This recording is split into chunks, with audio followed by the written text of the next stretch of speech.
Hello friends, welcome to our channel. Friends, आज हम देखेंगे जमीन खरीद कर रजिस्ट्री कैसे कराएं। फ्रेंड्स, हमारा वीडियो अंत तक देखें, लाइक कमेंट शेयर कीजिए, सब्सक्राइब करना न भूलें। तो देखें जमीन खरीद कर रजिस्ट्री कैसे कराएं। किसी भी जमीन या प्रॉपर्टी को खरीदने और उसकी रजिस्ट्री करवाने के क्या नियम है, रजिस्ट्री के लिए किन किन डॉक्यूमेंट्स की जरूरत पड़ती है और इसकी क्या प्रोसेस है, क्या रजिस्ट्री ऑनलाइन भी हो सकती है। How to register a movable property और लैंड। किसी भी व्यक्ति के लिए प्रॉपर्टी खरीदना और उसे रजिस्टर करवाना एक बहुत ही महत्वपूर्ण कार्य होता है। सभी डॉक्यूमेंट्स और पंजीकरण के बिना आपके घर या प्रॉपर्टी खरीद की प्रक्रिया पूरी नहीं होती है। प्रॉपर्टी या घर के वैध मालिक बनने के लिए जरूरी है कि आप भारतीय कानून के विभिन्न नियमों जैसे स्टाम्प ड्यूटी, पंजीकरण आदि को समझे, नहीं तो आपके साथ धोखाधड़ी भी हो सकती है। स्टाम्प ड्यूटी क्या है? What is stamp duty? Stamp duty एक प्रकार का टैक्स है जो प्रॉपर्टी और अन्य प्रकार के लेन देनों पर लगता है। विक्रय प्रलेख, sale deed, gift deed, partition deed, conveyance deed, power of attorney and lease deed जैसे डॉक्यूमेंट्स पर स्टाम्प ड्यूटी का भुगतान किया जाता है। प्रॉपर्टी की खरीदने या प्रॉपर्टी ट्रांसफर करने पर स्टाम्प ड्यूटी और पंजीकरण शुल्क का भुगतान करना होता है और स्टाम्प की ड्यूटी की रेट प्रॉपर्टी के मूल्य वैल्यू के कुछ प्रतिशत होती है।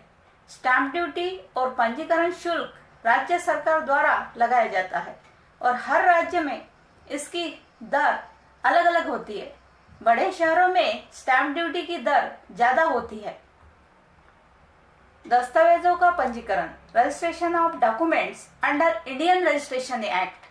ट्रांसफर डॉक्यूमेंट्स पर स्टाम्प का भुगतान करने के बाद डॉक्यूमेंट्स को भारतीय पंजीकरण अधिनियम के तहत रजिस्टर करवाना होता है।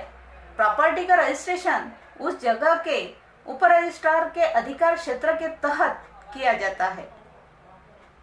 रजिस्ट्रेशन का उद्देश्य ट्रांसफर डॉक्यूमेंट्स को रिकॉर्ड करना होता है। जब तक प्रॉपर्टी खरीदार या प्राप्तकर्ता के नाम में सरकार के पास रजिस्टर नहीं होती, तब तक खरीदार या प्राप्तकर्ता घर का आधिकारिक मालिक नहीं बनता है।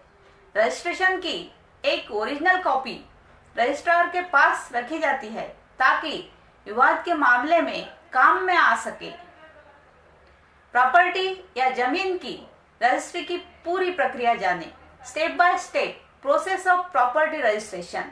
स्टेप 1, सबसे पहले आपके क्षेत्र की सर्कल दरों के अनुसार अपनी प्रॉपर्टी का वैल्यूएशन करवाना होता है। स्टेप 2, अब आपने जो प्रॉपर्टी खरीद के लिए वास्तविक मूल्य चुकाया है उसकी तुलना स्टेप 1 में की गई वैल्यूएशन से करनी होती है। स्टेप 3, वैल्यूएशन स्टेप 1 और खरीद मूल्य स्टेप 2 दोनों में से जो मूल्य अधिक है उस पर स्टाम्प ड्यूटी कैलकुलेट होगी। स्टाम्प ड्यूटी की राशि की गणना आपके राज्य की स्टैम्प दरों के अनुसार होगी। स्टेप 4, अब स्टेप 3 में जितनी भी स्टैम्प ड्यूटी बनी है उतने मूल्य के आपको गैर न्यायिक नॉन जुडिशियल स्टैम्प पेपर खरीदने होंगे। स्टेप 5, इन स्टाम्प पेपर को लाइसेंस प्राप्त स्टाम्प विक्रेताओं से खरीद सकते हैं। आजकल ई स्टैम्प पेपर ऑनलाइन से खरीदा जा सकता है। स्टेप 6, अब इन पेपर पर आपको विक्रय अनुबंध सेल डीड प्रिंट करवानी होगी। अगर अन्य किसी प्रकार का लेन देन है जैसे गिफ्ट, लीज या मॉर्टगेज है तो उस प्रकार का अनुबंध प्रिंट होगा। स्टेप 7, अब आपको उप पंजीकरण अधिकारी यानी कि सब रजिस्ट्रार के पास इन डॉक्यूमेंट को रजिस्टर करवाना होगा और साथ में 2 गवाह भी ले जाने होंगे। गवाह को पहचान पत्र, डॉक्यूमेंट्स और फोटोज आदि साथ रखें।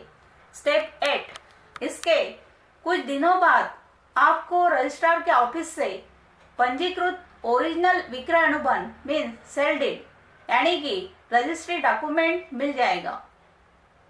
Thank you friends.